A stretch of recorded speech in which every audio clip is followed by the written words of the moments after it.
హైదరాబాద్ వాహనదారులకు పోలీస్ శాఖ తీపి కబురు చెప్పింది. నగరంలో ట్రాఫిక్ కష్టాలకు చెక్ పడనుంది.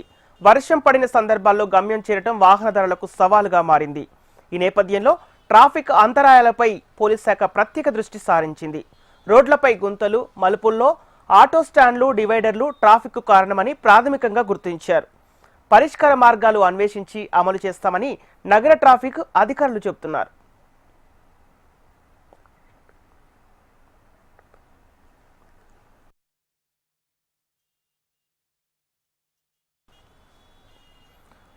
హైదరాబాద్ నగర ప్రజలకు కొన్ని సమస్యలు వేధిస్తున్నాయి. అందులో ముఖ్యంగా ట్రాఫిక్ సమస్య ప్రధానమైనది. ఆఫీసులు, స్కూళ్లకు వెళ్లే వారికి ఉదయం, సాయంత్రం వేళల్లో ట్రాఫిక్ నరకంగా ఉంటుంది. కొన్ని ట్రాఫిక్ సిగ్నళ్ల వద్ద గంటల కొద్ది వాహనాలు బారులు తీరుతుంటాయి. ముందుకు వెనక్కి వెళ్లలేక వాహనదారులు ఇబ్బందులు పడుతుంటారు. అయితే ట్రాఫిక్ సమస్యలకు కారణమవుతున్న అంశాలను ఫోటో తీసి పంపాలని ప్రజలను పోలీసులు కోరుతున్నారు.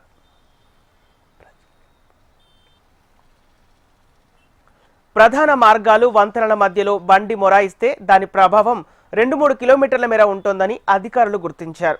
హైరేజీ కెమెరాల ద్వారా వాటిని గుర్తించి తొలగిస్తున్నారు. 2 నెలల వ్యవధిలో 20కి పైగా వాహనాలు రోడ్డు మధ్యలో నిలిచాయి.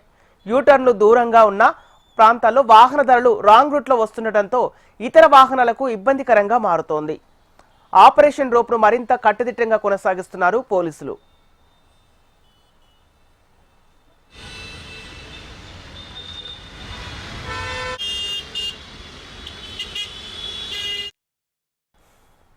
ఆసుపత్రులు, వాణిజ్య ప్రాంతాల్లో రోడ్లకు ఇరువైపులా వాహనాలు నిలుపుతున్నారు.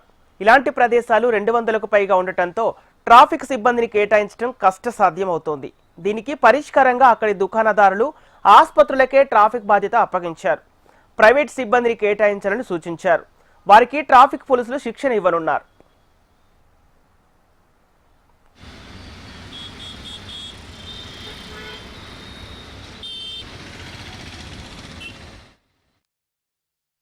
ఇంకా హైదరాబాద్లో ట్రాఫిక్ విషయంలో గత ప్రభుత్వం కేటీఆర్ టైంలో ఆయన చాలా ఇంటెలిజెంట్ గా ఆలోచించారు. ఇంటర్నల్ రోడ్స్ ని బాగా డెవలప్ చేశారు ఆయన. ఎప్పుడో ఇంటర్నల్ రోడ్స్ కి మంచి రోడ్లు వేసి ఉంటే మెయిన్ రోడ్ మీద ట్రాఫిక్ తగ్గుతుంది.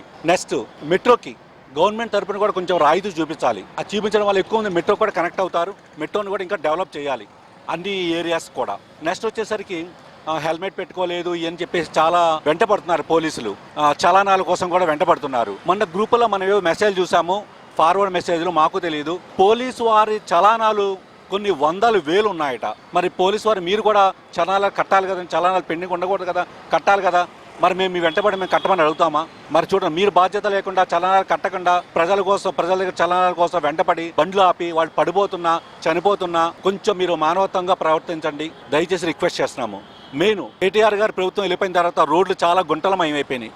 చాలా ఏరియాలు దయచేసి ఆ గుంటలు కూడా ఫిలప్ చేయాల్సిన అవసరం ఉందండి. యూటర్న్స్ దగ్గర రేడియం స్టిక్కర్స్ చాలా అవసరం ఉంది. కూకట్పల్లి అటు ఏరియాలో బిగ్ సైజ్ యూటర్న్స్ ఉన్నాయి, చాలా పెద్ద యూటర్న్స్ ఉన్నాయి. అది ట్రావెల్స్ అయిన చాలా ఫాస్ట్గా వస్తున్నాయి. ఆ యూటర్న్స్ కూడా రేడియం స్టిక్కర్స్ చాలా మంచిగా అవసరం. ఎందుకంటే నైట్ పూట కొంచెం యాక్సిడెంట్లు అవ్వకుండా లాంగ్ యూటర్న్స్ ఉండడం వల్ల అది కూడా దయచేసి ప్రభుత్వం వారు గమనించవలసిందిగా కోరుతున్నాం.